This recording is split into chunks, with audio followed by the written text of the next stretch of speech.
Published project management methodologies such as Prince2 have many processes involved in running a project.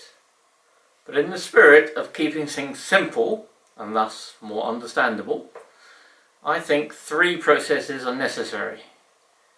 1 to define the project, 1 to do the project, execute if you wish, and 1 to close the project, remembering that a project is a temporary venture.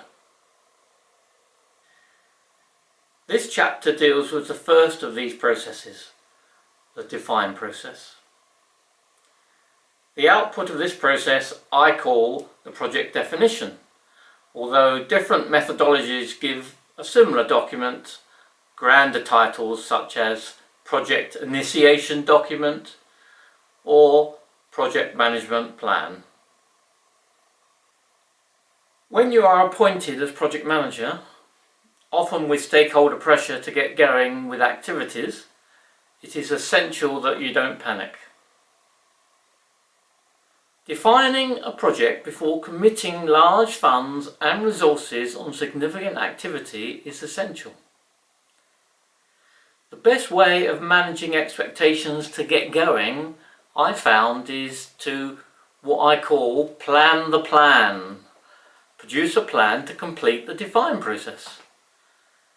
It may be possible to commence some early activities in parallel to defining the project, but ensure that this is agreed, as this may involve some wasted effort.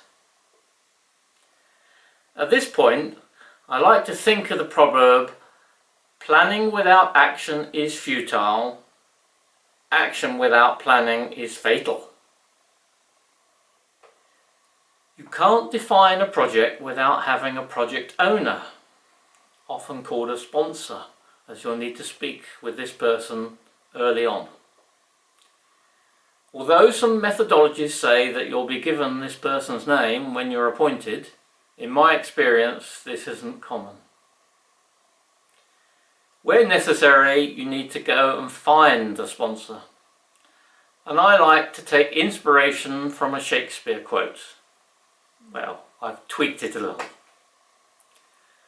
O sponsor, sponsor, wherefore art thou, sponsor? So undertake stakeholder analysis as per chapter 7 and look for the person who can best represent and own the organisational benefits expected from the project. When defining a project, it's good to keep a Kipling poem in mind. I keep 6 honest serving men, they taught me all I knew. Their names are what and why and when and how and where and who. Meet up with your sponsor and ask questions, particularly about the what and the why from the poem. Also remember that they may not be experienced in projects and all the things that this brings. So help them as much as you can and try and minimise the use of jargon. Make sure you explain the role of the project owner, and in terms of governance you can discuss, and I would say advise, on whether a project board should be formed.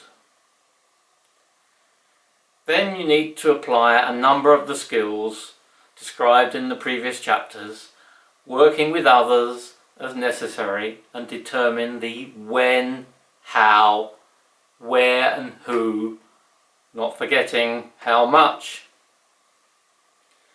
Hopefully the detailed guidance within the book will help you, and I certainly recommend that you write sections of the project definition document as you proceed. It may need rework, but writing something down can prompt further questions.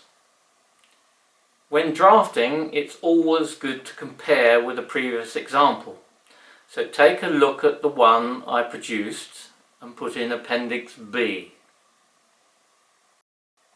When you've finally got the definition document into a reasonable draft state, backed by a number of product management documents described in the previous chapters, you can proceed with a formal walkthrough review with your sponsor and project board if one has been formed. Once this document is signed off, the process is complete. Finally, you are likely to have to process a lot of information and questions when you're doing this process, and may emotionally feel a bit overwhelmed with the feeling that you can't cope. My advice from experience of suffering this is to keep working methodically, ticking off elements of the definition, and eventually you will feel much better. Good luck with your define process.